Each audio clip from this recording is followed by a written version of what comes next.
Salut à toi, heureux de te retrouver pour une nouvelle vidéo. Avant de commencer celle-ci, je voulais vraiment te remercier pour les j'aime et les commentaires que tu as pu déposer sur la précédente vidéo. Si tu ne l'as pas vue, je t'invite vraiment à aller la voir. En tout cas, ça fait énormément plaisir et ça me motive grandement à continuer ainsi. Aujourd'hui, je vais te raconter une petite histoire que j'ai vécue quand j'étais en formation dans les Pyrénées, et plus précisément à Pau.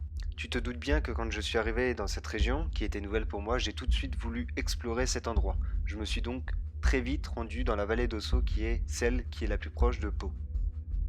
Si j'ai mis des vautours sur la vidéo, c'est pas pour rien. J'ai découvert un nouvel endroit pour y observer les vautours fauves, l'animal emblématique des Pyrénées. Il faut savoir qu'en France, entre 1920 et 1950, le vautour avait presque totalement disparu, alors qu'il n'a quasiment aucun prédateur excepté l'homme.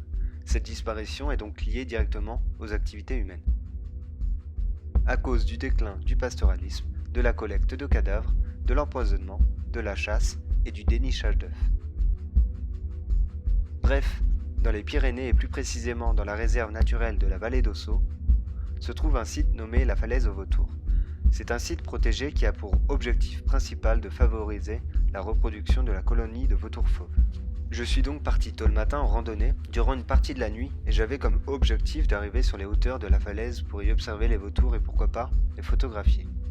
Le temps s'écoule, je fais 2 petites photos et durant tout ce temps-là où j'étais perché là-haut, des vautours volaient très bas. Donc au bout de 2 heures, je décide de me déplacer afin de manger en bas et de repartir sur un autre site pour les observer.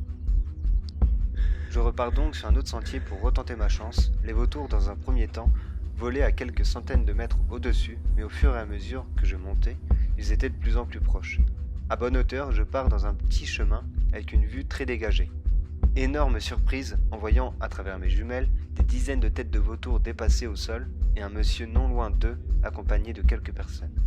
Je me suis donc rapproché avec méfiance et après une courte discussion, ce monsieur nommé Dominique, qui est un ancien fauconnier, m'apprend qu'il s'occupe du comptage de ces oiseaux en partenariat avec le garde du parc dans lequel nous nous trouvions, et ce depuis des années, les autres étant des amis à lui. Vous travaillez avec la falaise au vautour? Avec le garde du parc national, D'accord. avec Didier Perusquet. Ici, sur ce site, on peut y observer bien évidemment le vautour fauve par dizaines, voire centaines, mais aussi le percnoptère d'Égypte, le grand corbeau, le milan royal, le milan noir, le vautour moine, ainsi que le gypaète barbu, parfois.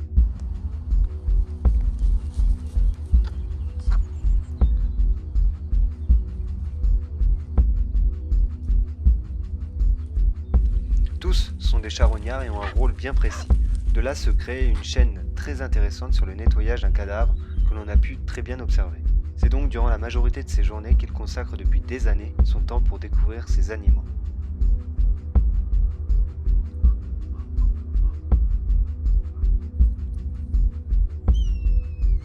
Tu l'auras bien vu, ce monsieur les nourrit. Étant moi-même contre ce système, je l'ai beaucoup interrogé sur cette pratique et il s'avère que comme je l'ai dit, le but étant de compter ces oiseaux.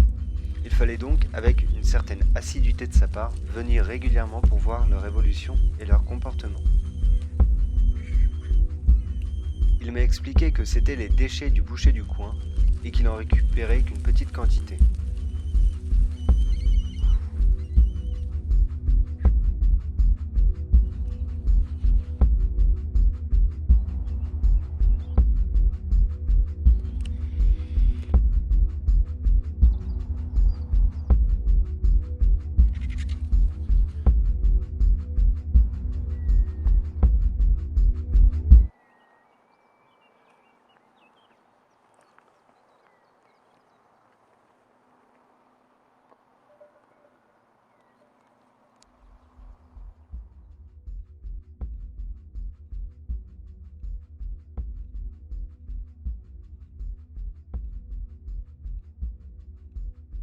Si tu souhaites toi aussi découvrir cet endroit, je t'invite grandement à te rapprocher de la Falaise aux Vautours qui est le musée principal de cette réserve naturelle.